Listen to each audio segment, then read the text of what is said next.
ಎಲ್ಲರಿಗೂ ಜೈ ಭೀಮ್.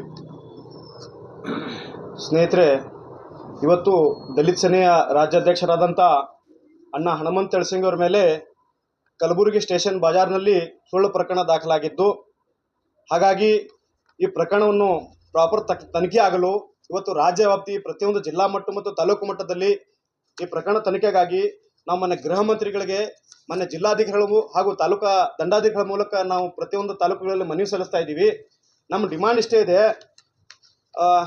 ಏನು ಹನಿ ಟ್ರ್ಯಾಪ್ನಲ್ಲಿ ದೂರು ದಾಖಲೆ ಮಾಡಿದಂಥ ಮಹಿಳೆಯರು ಯಾರು, ಎಲ್ಲಿಂದ ಬಂದರು, ಇವರಿಗೆ ಕಂಪ್ಲೇಂಟ್ ಮಾಡಲಿಕ್ಕೆ ಪ್ರಚೋದನೆ ಯಾರು ಕೊಟ್ಟರು, ಕುಮ್ಮಕ್ಕೆ ಯಾರು ಕೊಟ್ಟರು, ಈ ರೀತಿ ಇಲ್ಲ ಸಲ್ಲದ ಆರೋಪ ಸಲ್ಲಿಸಿರೋದ್ರಿಂದ ಕಲಬುರಗಿ ನಗರದಲ್ಲಿ ಲಾ ಆ್ಯಂಡ್ ಆರ್ಡರ್ಗೆ ಧಕ್ಕೆ ಬರ್ತೈತಿ, ಕಾನೂನು ಮತ್ತು ಸುವ್ಯವಸ್ಥೆಗೆ ಧಕ್ಕೆ ಬರ್ತೈತೆ ಅಂತ ಇದು ವಿಷಯವನ್ನು ಇಟ್ಟುಕೊಂಡು ಇವತ್ತು ನಾವು ಮಾನ್ಯ ಗೃಹ ಮಂತ್ರಿಗಳಿಗೆ ಈ ಪ್ರಕರಣವನ್ನು ಸೂಕ್ತ ತನಿಖೆ ಮಾಡಿ ಯಾರು ತಪ್ಪು ಮಾಡ್ಯಾರ, ಯಾರು ನಿಜವಾದ ತಪ್ಪಿಸ್ತಾರ ಅದಾರ, ಅವರಿಗೆ ವಿರುದ್ಧ ಕ್ರಿಮಿನಲ್ ಕೇಸ್ ಆಗಿ ಅವರಿಗೆ ಕಠಿಣ ಶಿಕ್ಷೆ ಆಗಬೇಕು, ಯಾರು ನಿರಾಪರಾಧಿಗಳಾದಾರ ಅವರೆಲ್ಲ ಹೊರಗೆ ಬರಬೇಕಂತ ನಮ್ಮ ಡಿಮಾಂಡ್ ಇದೆ.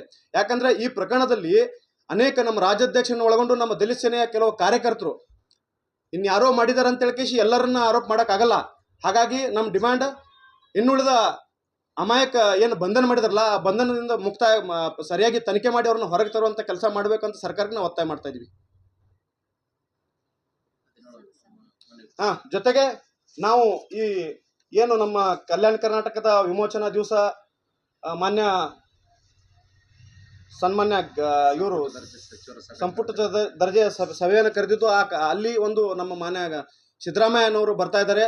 ಹಾಗಾಗಿ ನಾವು ಕಲ್ಯಾಣ ಕರ್ನಾಟಕದ ಎಲ್ಲ ಜಿಲ್ಲಾ ಪದಾಧಿಕಾರಿಗಳು ಹಾಗೂ ತಾಲೂಕು ಮಟ್ಟದ ಪದಾಧಿಕಾರಿಗಳು, ಮಾನ್ಯ ರಾಜ್ಯ ನಾಯಕರುಗಳು, ಈ ಒಂದು ಮುಖ್ಯಮಂತ್ರಿಗಳ ನಾವು ಮನವಿಯನ್ನು ಸಲ್ಲಿಸ್ತಾ ಇದ್ದೀವಿ. ಈ ಪ್ರಕರಣಕ್ಕೆ ವಿಶೇಷ ತನಿಖೆ ಮಾಡಲು ನಾವು ಯಾಕೆ ಒತ್ತಾಯ ಮಾಡ್ತೀವಿ ಅಂದರೆ, ಇವತ್ತು ಏನು ದೂರದಾರದಂಥ ಪೂಜಾ ಜಂಗಮ್ಮ ಇನ್ನಿತರ ಇಬ್ಬರು ಮಹಿಳೆಯರು ಏನು ನಮ್ಮ ಕಲಬುರಗಿ ನಗರದ ಅನೇಕ ಗಣ್ಯ ವ್ಯಕ್ತಿಗಳನ್ನು, ಅನೇಕ ರಾಜಕೀಯ ಮುಖಂಡರನ್ನು, ಆಮೇಲೆ ಪೊಲೀಸ್ ಇಲಾಖೆಯ ಸಿಬ್ಬಂದಿಗಳನ್ನು ತಮ್ಮ ಬೆಲೆಗೆ ಬೀಳಿಸಿ ಹನಿ ಟ್ರ್ಯಾಪ್ ಮೂಲಕ ಒಂದು ದಂಧೆ ನಡೀತಾ ಇದೆ ಕಲಬುರಗಿ ನಗರದಲ್ಲಿ. ಹಾಗಾಗಿ ಪೊಲೀಸ್ ಇಲಾಖೆ ಈ ವಿಷಯದ ಬಗ್ಗೆ ಸೂಕ್ತ ತನಿಖೆ ಮಾಡಿಸಿ. ಯಾಕಂದರೆ ಈಗ ಹನಿ ಟ್ರ್ಯಾಪ್ನಲ್ಲಿ ರಾಜು ಲಿಂಗ್ಟಿ ಜೊತೆ ಮಾತಾಡ್ತಾಳೆ ಪೂಜಾ ಜಂಗಮ್ ಅವರು. ತುಮ್ನೆ ಕ್ಯಾ ಹೈ ವಿನೋದ್ ಸೆ ಇತನಾ ಪೈಸಾ ಲಿಯಾ ಉತನಾ ಪೈಸಾ ಲಿಯಾ ಮೇರೆಗೋ ಪೈಸಾ ನೀ ದಿಯಾ ಅಂದರೆ ಇದರ ಅರ್ಥ ಏನು, ರೊಕ್ಕ ಕೊಟ್ಟಿಲ್ಲ ಅಂತೇಳಿ ಕೇಸಿ ಅವಳು ಹೋಗಿ ದೂರ ದಾಖಲೆ ಮಾಡಿದ್ದಾರೆ. ಒಂದು ವೇಳೆ ಅವರಿಗೆ ರೊಕ್ಕ ಮುಟ್ಟಿದ್ದಂದ್ರೆ ಅವ್ರು ಸುಮ್ಮನೆ ಕುಂದಿರ್ತಿದ್ರು.